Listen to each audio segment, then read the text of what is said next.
What's a story where the bad guys are actually, completely, 100% right, to the point where it's weird the story keeps calling them the bad guys? Every single Donald Duck cartoon. Dude usually just wants to chill out without being bothered, and there's always someone bothering him, and then he gets blamed for standing up for his own needs. The older I get, the more I empathize with Donald Duck. Especially in Mickey's Twice Upon a Christmas. He just wanted a small break from the holidays to enjoy a cup of hot cocoa. That's the worst one. My son watches it all the time. If anything, Donald is rejecting the commercialism of Christmas in that one. Decriminalize drinking cocoa in your chair for the holidays. Jack and the Beanstalk. Some dick finds the giant's house and starts taking all his best stuff.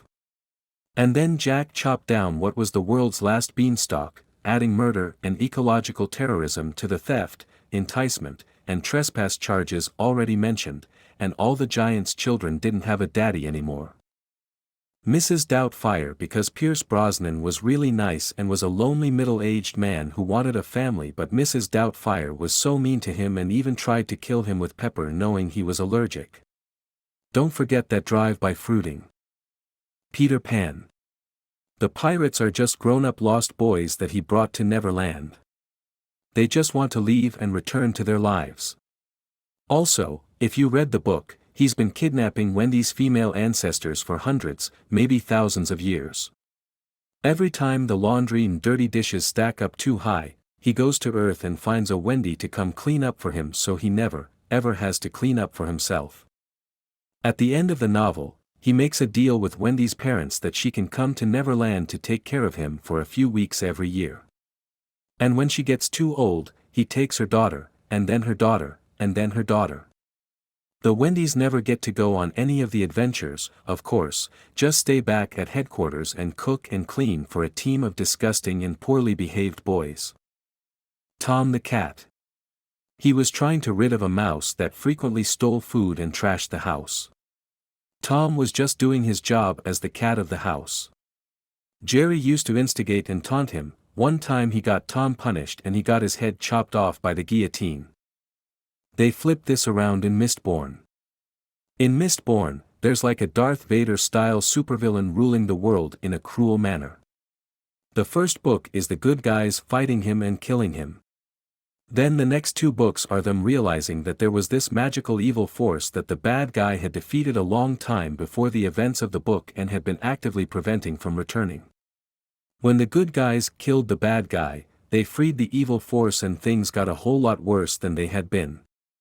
As the series progresses, the original bad guy is never really redeemed. He was a vicious and cruel ruler, but they realize what he had achieved in defeating the evil force, as well as preparing supplies and other things to help fight the evil force if it ever got released again.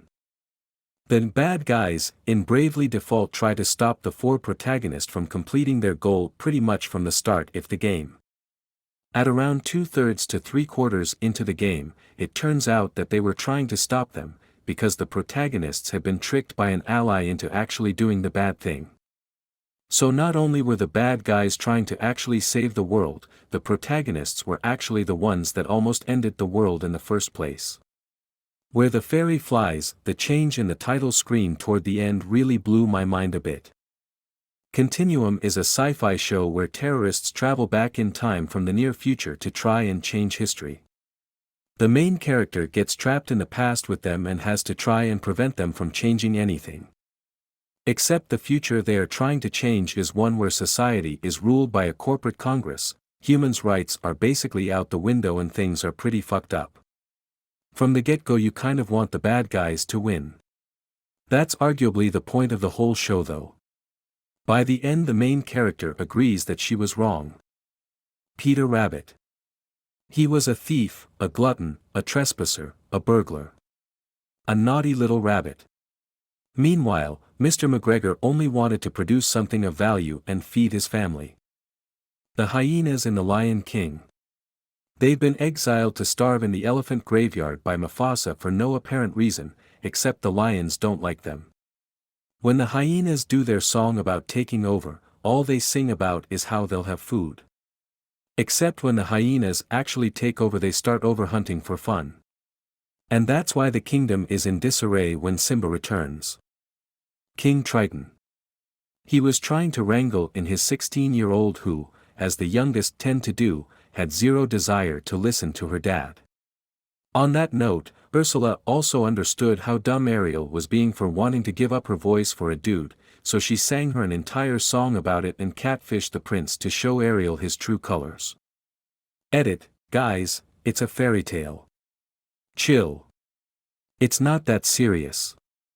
Also, per almost every Disney movie or Disney Channel original movie, any character keeping the protagonist from achieving their dreams and/or happiness is a villain, which, according to Merriam-Webster, is any character opposing the hero.